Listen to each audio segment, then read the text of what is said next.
Hi, I'm Olivia, everyone's favorite math teacher, and in this video, we're going to talk about what it means for a function to be continuous at a point and just in general.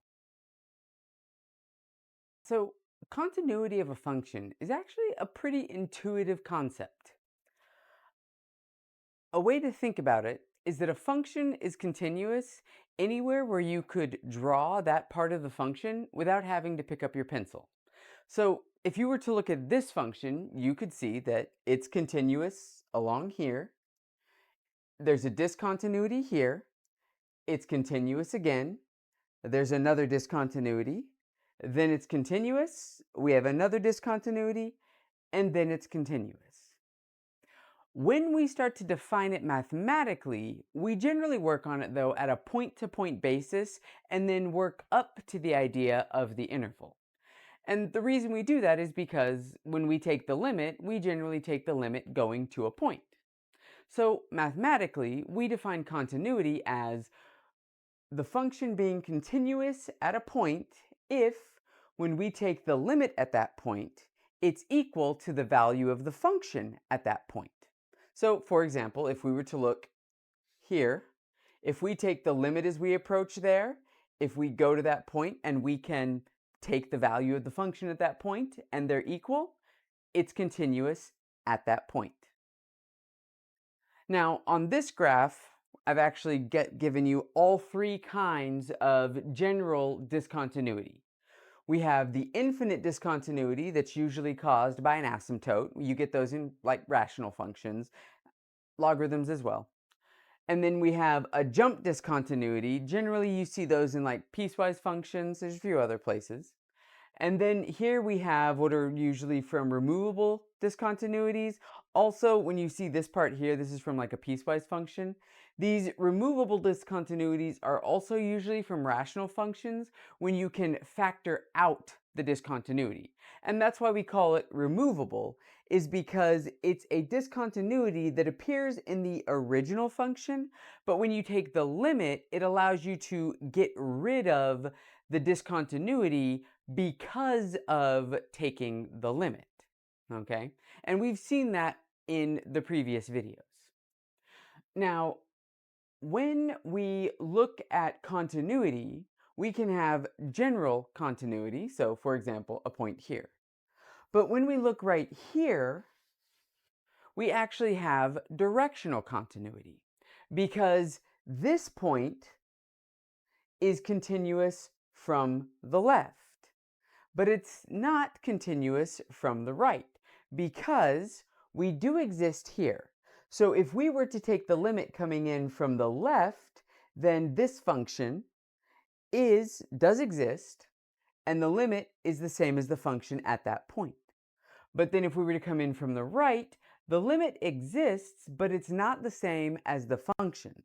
So the limit exists from the left, the limit exists from the right, and the limit and the function are the same from the left, but they're not the same from the right.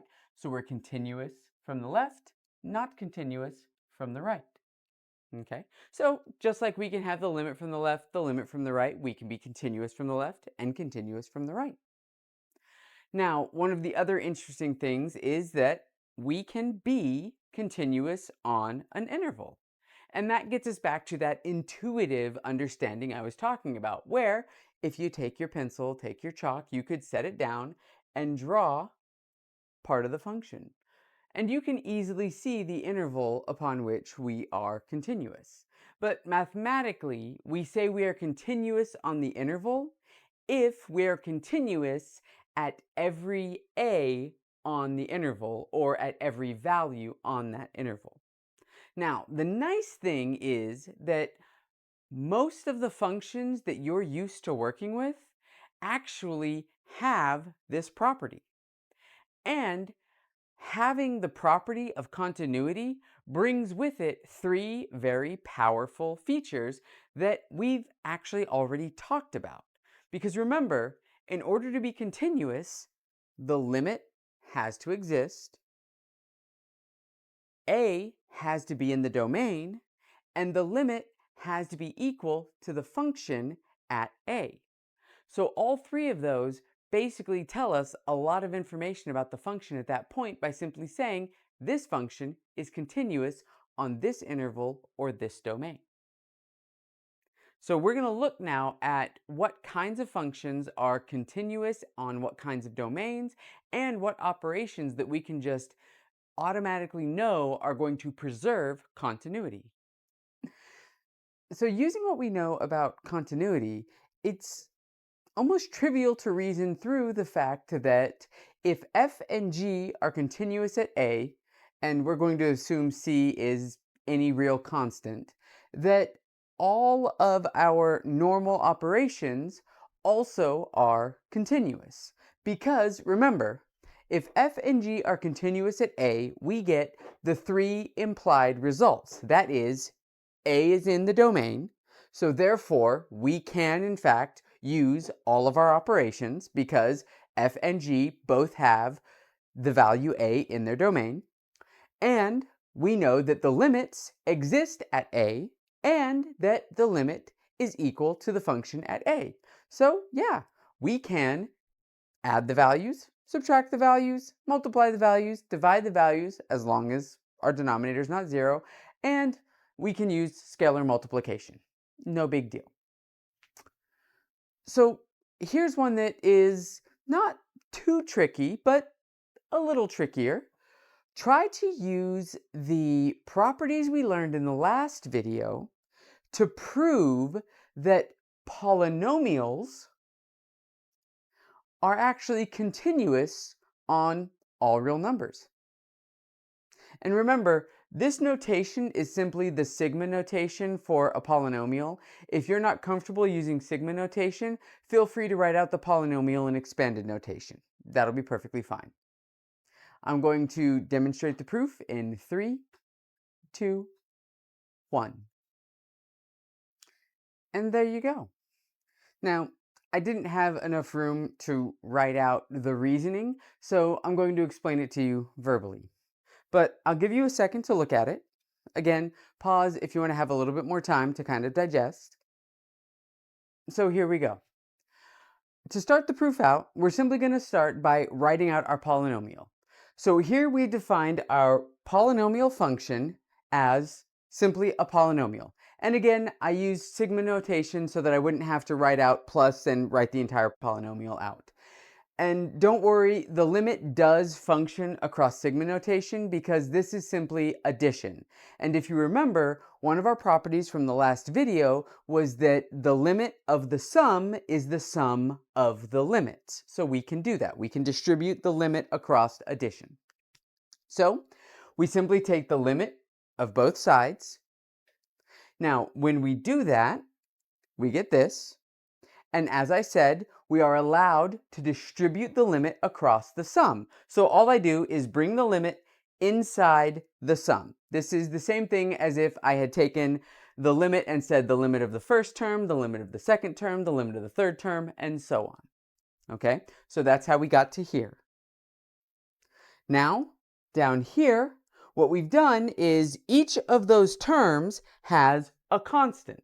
And if you remember, one of our other properties said, well, we can take, that's a constant times the variable, and we can break those up and bring the constant out. So all I've done is taken the constant out of the limit because the limit of a constant is the constant. So taking the limit of the constant doesn't affect the constant. So that constant is just going to come outside, and we're going to get the constant times the product of the limit. So the limit of the constant times the variable is the constant times the limit of the variable. And then we apply our last property, which is that if we take the limit of the variable to a power, we can use basic substitution. And so we simply take that limit and we replace the variable with what we're taking the limit to, basically what we're approaching. X goes to the a, so we replaced x with a, and what we get is that our polynomial is going to a, meaning that the limit as x approaches a of our polynomial is in fact just that polynomial with the x being a. So yeah, this is continuous on all r because we could use any polynomial. This is literally any polynomial you wanted. And because it works for the polynomials, that means it also works for the rational numbers on the rational numbers, on the rational functions, the rational functions domain. And you can use similar arguments and similar methods to prove it for basically all of your rational functions, all of your polynomials, all of your roots, all of your power functions, and all of your trigonometric functions, which, if you go look at the graphs as we looked at them previously, that should make sense because everywhere on their domain where they are continuous, or where they look continuous, they are continuous. So next, we're going to look at something that I hope you've noticed has been missing each of these times. There's been an operation in the last video that we didn't address at all, and that if you look up here, there's a function operation that we talked about way back when we talked about function operations that also is missing up here. Which one do you think that is? And here it is, our wayward missing operation, composition. And the reason it's been missing is because it's a bit trickier, because it requires continuity, and we hadn't talked about continuity up until this point. And the reason it requires the discussion of continuity is because, well, you're sticking one function into the other, so you're going to have to worry a little bit more about existence at a point when we're talking about taking the limit of the operation of composition. Because remember, we're not talking just about composition. We're talking about how does the limit interact with composition.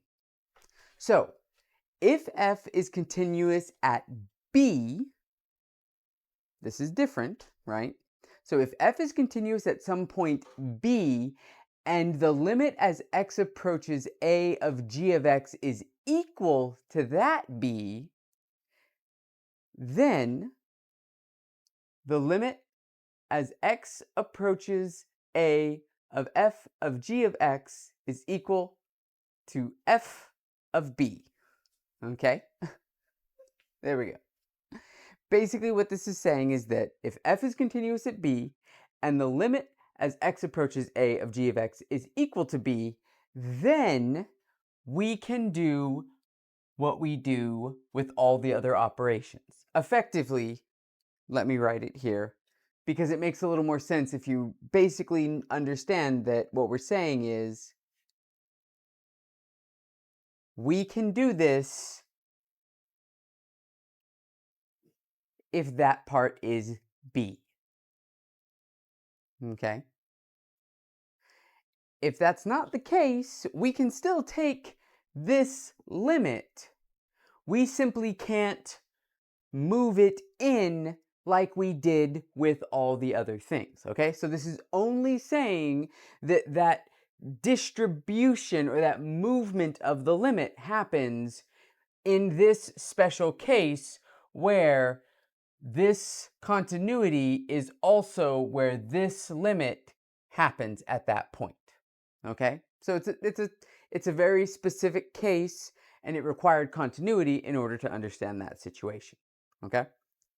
Now, generally what this means is that if g is continuous at a and f is continuous at that g of a, then we know that the composition of f of g is also continuous at that a. So that is why we had to wait for composition to talk about this until we talked about continuity. And it could be a little bit complicated, so pause it, go back, maybe read it a couple of times, maybe draw it out, look at it, and work your way through it. It's not that bad once you work your way through it if you're struggling with it. So the last thing we're going to be talking about is called intermediate value theorem. So this is intermediate value theorem. If f is a continuous function on the closed interval ab, and n is a real number such that n is between f of a and f of b, then there exists a c such that f of c is equal to n. Now, if that seems confusing, hopefully the picture makes sense. Basically, what we're saying is we have a function and we've got an interval. So we're saying on this function, we're going to look between that interval right there. And we go to some place on that function n. So we go up to some n, meaning that we're looking in the range, and we come over and we find that function n. So we come to here. We're saying that by intermediate value theorem, there has to exist a c such that the f of c exists.